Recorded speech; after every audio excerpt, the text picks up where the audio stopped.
People go through life many times playing it safe. That's the secret hope that they say to themselves, if I never let myself feel too good, maybe I'll never get hurt too badly. A lot of people don't ever do the things they're capable of doing because they allow themselves to go along with the crowd, following the crowd. Many people have things they want to do, and they find themselves in relationships with people who are addicted to mediocrity, and they allow their behavior to influence their behavior.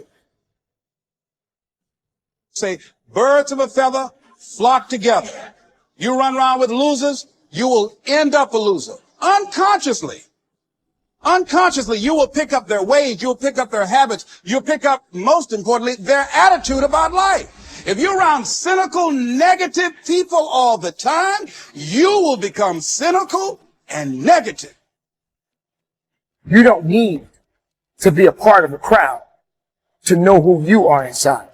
Because everything that everybody else is doing doesn't necessarily mean that it's good for you.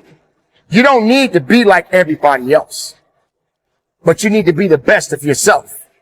Be able to feel good about who you are, what you are, and what you are ultimately made of. Because without that, how far are you willing to go? Don't sacrifice yourself to please others. It's not easy going it alone. But if you keep going, stay true to yourself, it will be worth it in the end. The hardest walk you can make is the walk you make alone. But that is the walk that makes you the strongest. That is the walk that builds your character the most. No matter how painful it is, I got to keep going. And I got to keep going because what is my passion? What is my focus? Your focus and your passion will numb you to failure and to pain of striving to get to where you're trying to go.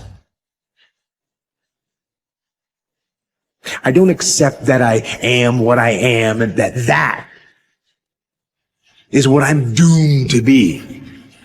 No, I don't accept that. I'm fighting.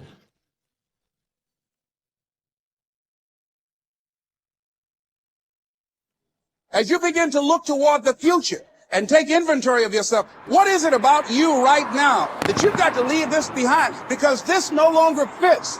Looking at where you want to go and the kind of person that you must become, the kind of standards that you have for you. What is it that you must do differently? If you want to keep on getting what you're getting, keep on doing what you're doing. If you don't keep gathering information, your confidence will start to wane. You'll start to lose it. You've got to keep gathering information. You want your confidence to get stronger and stronger and stronger. And if you don't keep studying, your confidence will start to slip. Like with the knowledge I've got, I could coast to the end of my life earning all kinds of money and having a pretty good time. But I know I won't go beyond where I'm at and I'll start slipping back. Got to keep studying. I got up at 3 o'clock this morning, but I went to bed fairly early too. And I was studying for a couple of hours. I get up early in the morning and I study every morning because I want to get better at what I'm doing. And I know I can get better. I know that I'm nowhere near as effective as I can be. We've got to get this right in our mind. This idea of lack of confidence, it's something that anybody can change. I remember when I first started to study this, we're so afraid of what other people might think of us. It's so silly. I only went to high school, as I said, for 2 months. So I had a vocabulary that you could stick in a thimble. I mean, there was not much to it. And if you were talking, you said something and you used a word I didn't understand, I would never say I don't understand what you're saying. But I didn't understand. So, I was lost in the conversation really fast. But I was afraid to say I don't understand that word. And I started to study Earl's material, and Earl talked about how important vocabulary is. In fact, he made a recording on it. And I started to study words. Now, if you use a word that I don't understand, I'll say, stop it. I don't understand what that word means. I'll ask you right there. Because I know if I don't get that cleared up, everything you say from there on, odds are pretty good I'm not going to understand it. You get lost in the conversation. Why wouldn't I tell you I didn't understand? Because I was afraid of what you thought of me. You got to quit worrying about what other people think about you. If you knew how little they did think about you, you wouldn't be so concerned what they are thinking. Terry Whitaker wrote a book. The title of it, What You Think of Me Is None of My Business. And it isn't.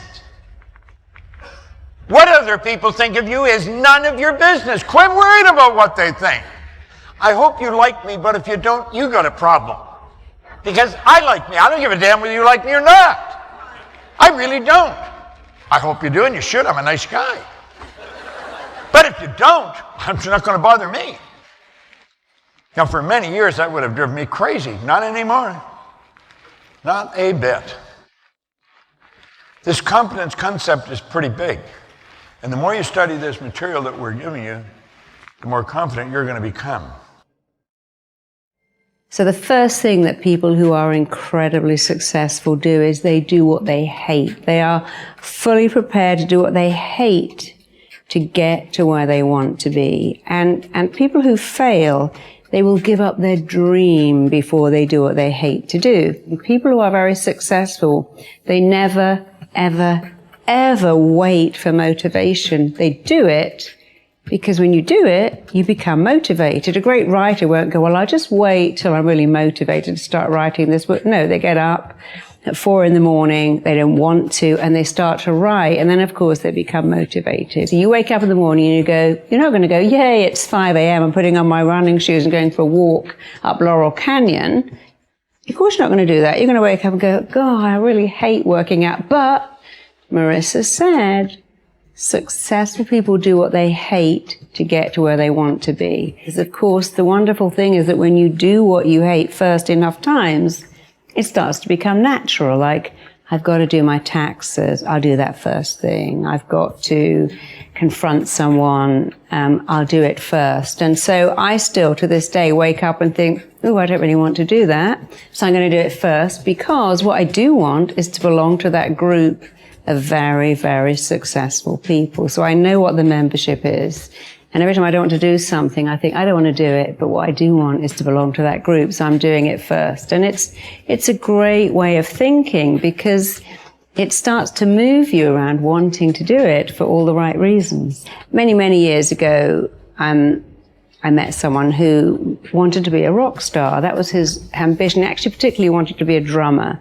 And he was a very young married man with 2 children to support.